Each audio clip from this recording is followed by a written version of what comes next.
Welcome to the seventh session of Within the Shadow of the Galilean, setting beside the parables. I've been gone for a couple weeks, so it is good to be back, and it is good to be back into the shadow of the Galilean. This session is going to look at the parables of Jesus. So let's begin by talking about what a parable is. A parable is a short, fictional story set beside the reality of the here that calls for critical reflection. So let's break that down a little bit.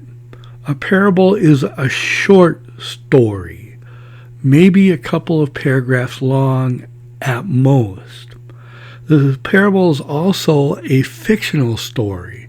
It is not a story that tries to convey any type of history, but rather the world of the parable invites us to set beside our own reality.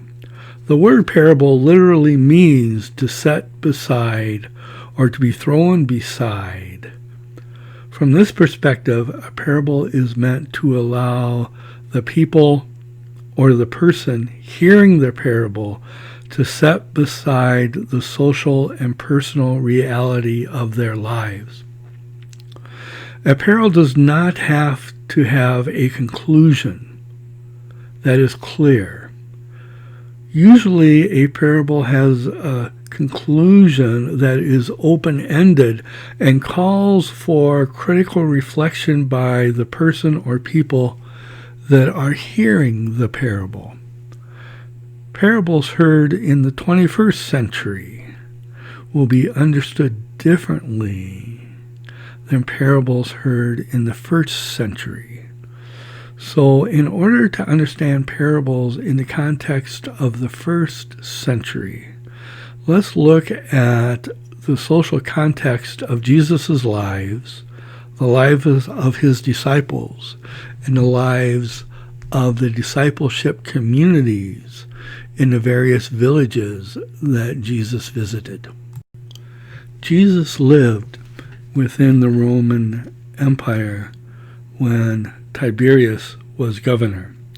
His official imperial name was Tiberius Caesar Augustus, son of the divine Augustus. He was the second Roman emperor, the adopted son of Augustus, and he reigned from 14 to 37 in the Common Era. His birth name was Tiberius Claudius Nero. I think there's some foreshadowing of imperial conflict coming up after Tiberius's death. But let's get back to when Tiberius ruled during Jesus' lifetime. Typically, the emperor of the Roman Empire literally personally controlled about 40% of the wealth and the resources of the empire. They also controlled the vast majority of the land within the empire. And any land that they didn't control, they granted control to other retainers high up in imperial offices. And the military pledged personal loyalty to the emperor. And in the Roman Empire, when they did not pledge personal loyalty, that's when the civil wars happened. Whoever the Roman emperor was considered the patron to the whole empire. And those who were closest to the emperor were considered to be part of his family. So it was the emperor, often through adopted or biological family members, who controlled the empire.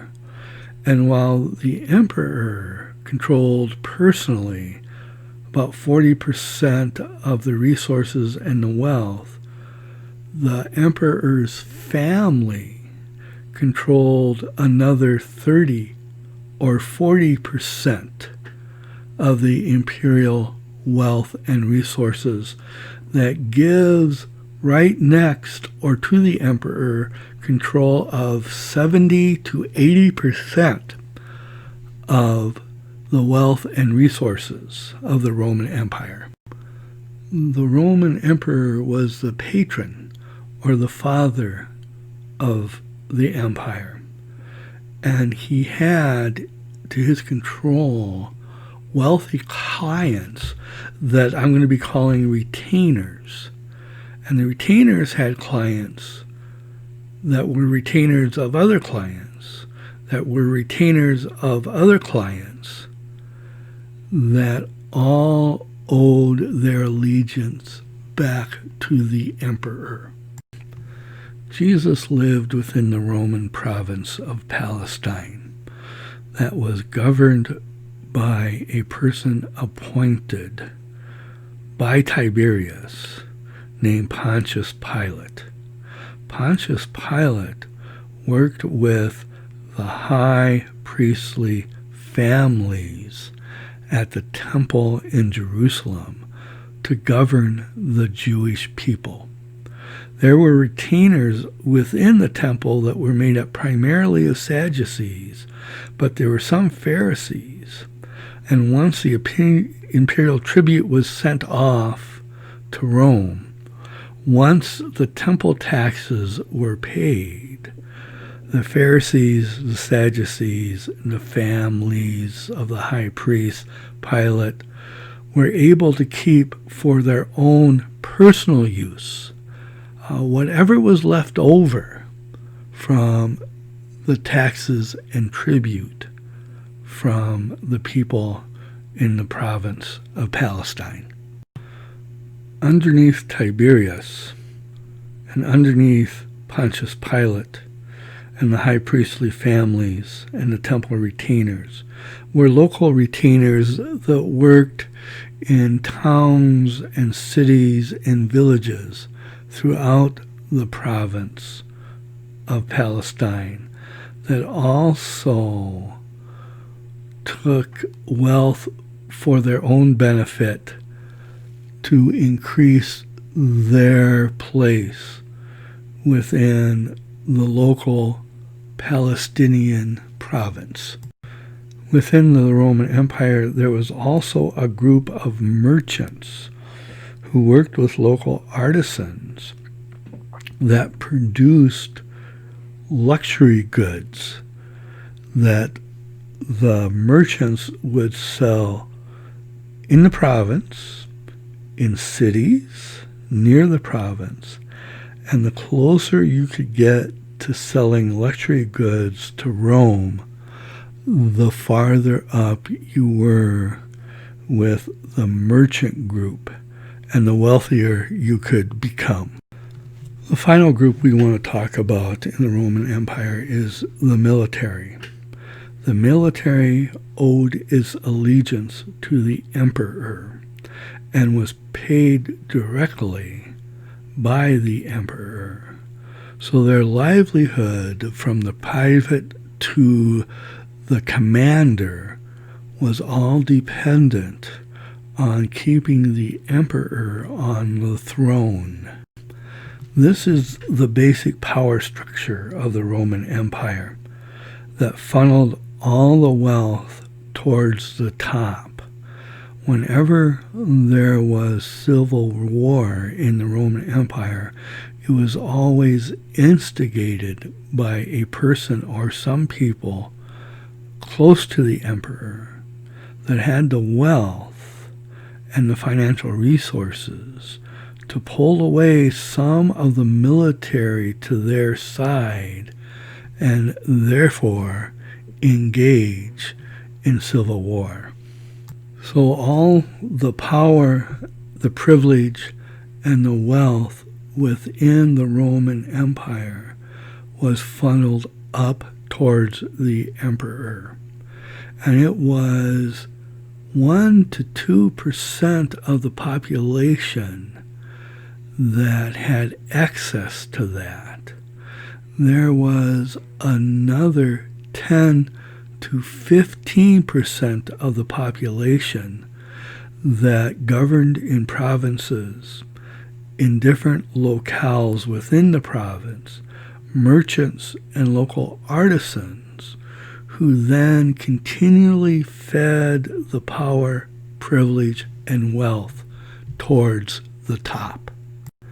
Then there was another 3 to 9% of the population that served in the military that maintained the status quo of the power, privilege, and wealth flowing to the emperor. That meant somewhere between 80 to 90% of the population of the Roman Empire lived a life at the subsistence level. That meant they were living day to day, week to week, and if they were lucky enough, from harvest to harvest. It is within this 80 to 90% of the population of the Roman Empire that we will find Jesus and the disciples that traveled with Jesus and the discipleship communities in local villages that were founded by Jesus and his disciples during his lifetime. This is the place and the time that Jesus shared parables.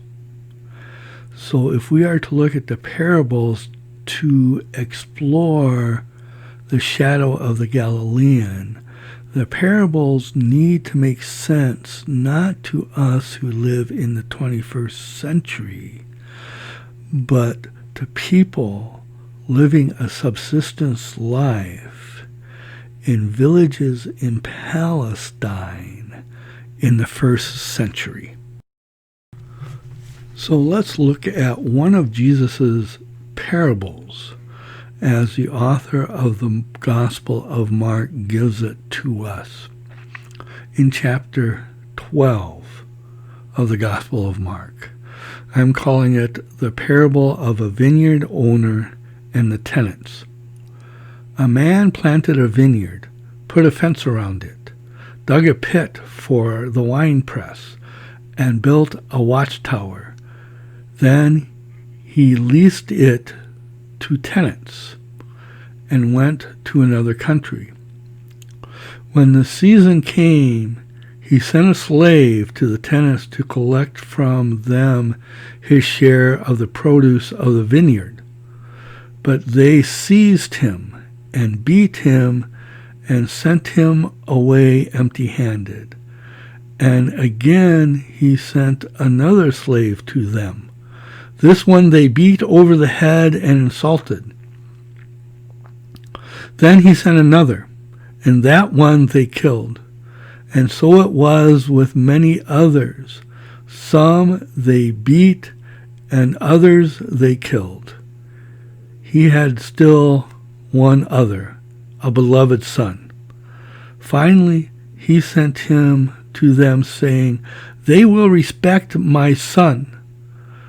But those tenants said to one another, "This is the heir. Come, let us kill him, and the inheritance will be ours." So they seized him and killed him and threw him out of the vineyard. What then will the owner of the vineyard do? He will come and destroy the tenants and give the vineyard to others. Have you not read this scripture? The stone that the builders rejected has become the cornerstone. This was the Lord's doing, and it is amazing in our eyes. When they realized that Jesus had told this about them, they wanted to arrest him, but they feared the crowds. So they left Jesus and went away. Most people who use the tools of modern biblical interpretation do not think that the parable as it appears in the Gospel of Mark is the same parable Jesus would have shared during his lifetime. It is clear within the parable as we find it in the Gospel of Mark that God is the owner of the vineyard. The prophets are the servants that God has always sent that are mistreated, abused, physically, sometimes killed. And it is Jesus who is the beloved Son.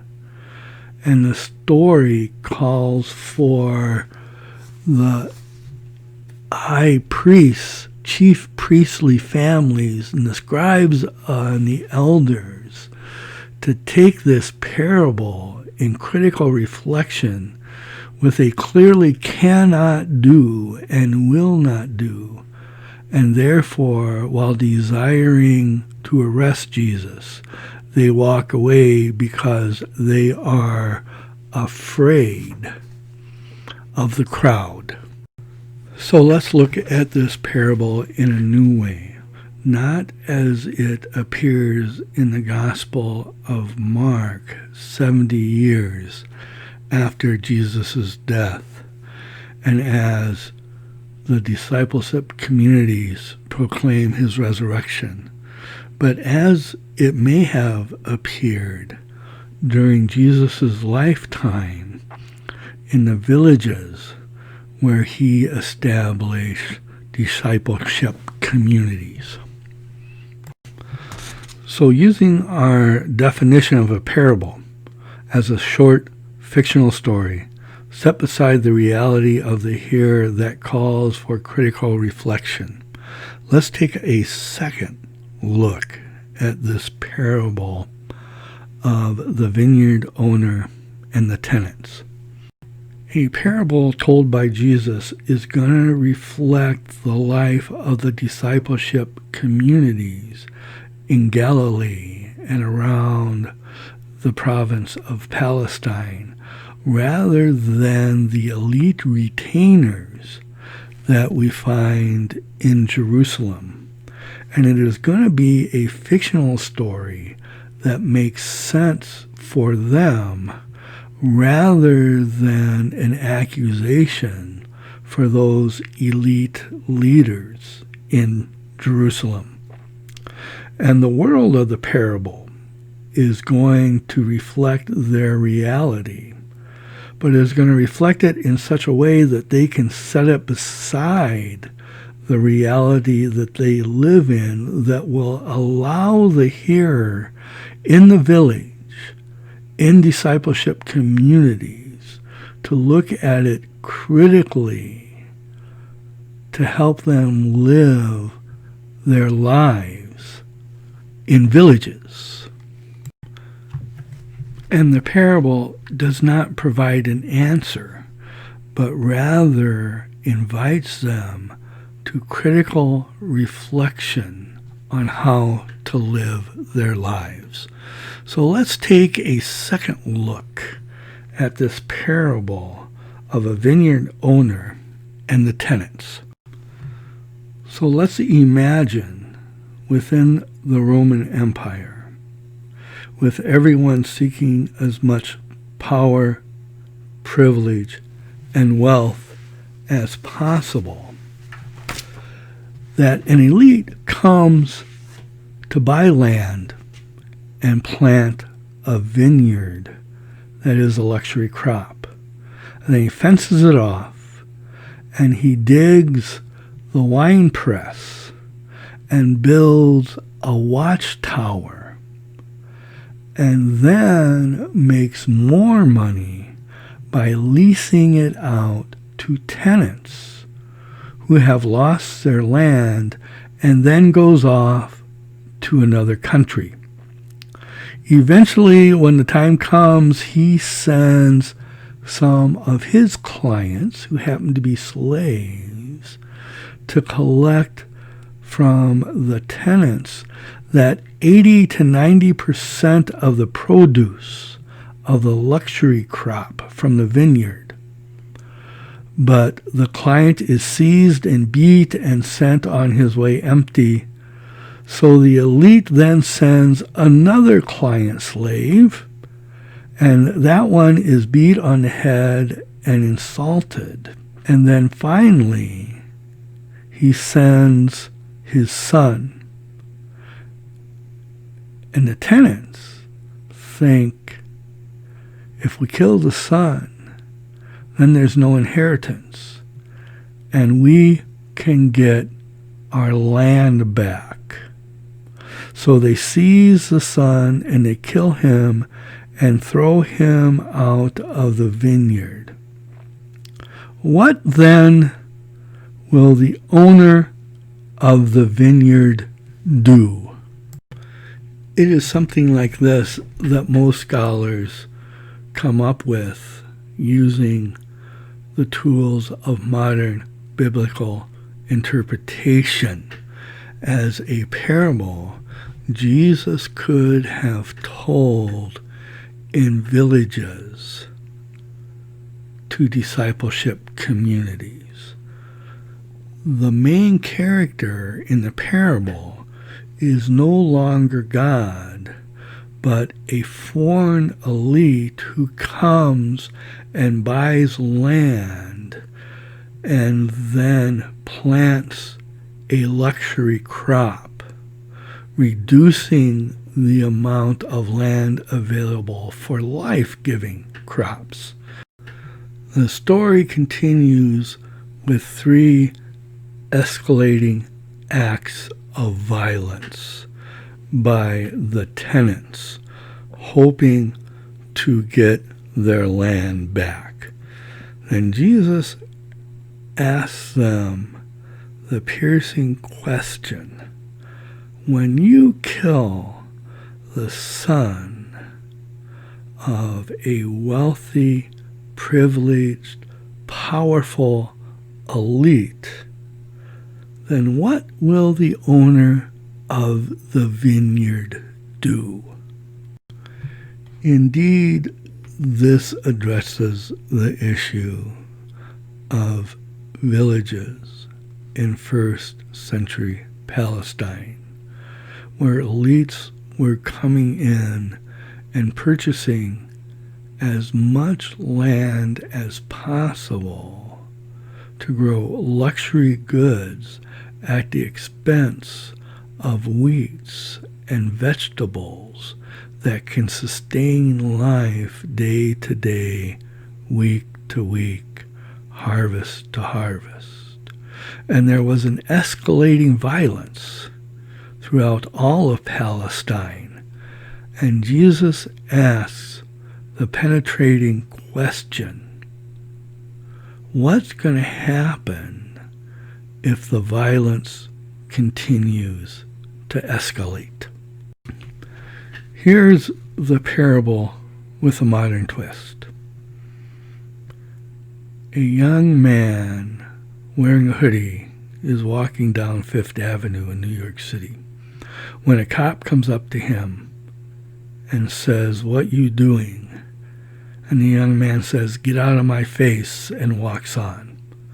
The next block, another cop comes up to him and asks, "What you doing?" And the young man slaps the cop across the face and says, "Get out of my face," and walks on. The next block, a cop comes up to him and says to the young man with the hoodie, "What you doing?" And the young man takes out a gun and shoots the cop. The next block, a cop comes up with his gun drawn, ready to fire, as the young man with a hoodie is walking down the block with a gun in his hand by his side. And the cop says, "What you doing?" And the young man begins to raise his gun from his side and begins to say, get out, what do you think will happen?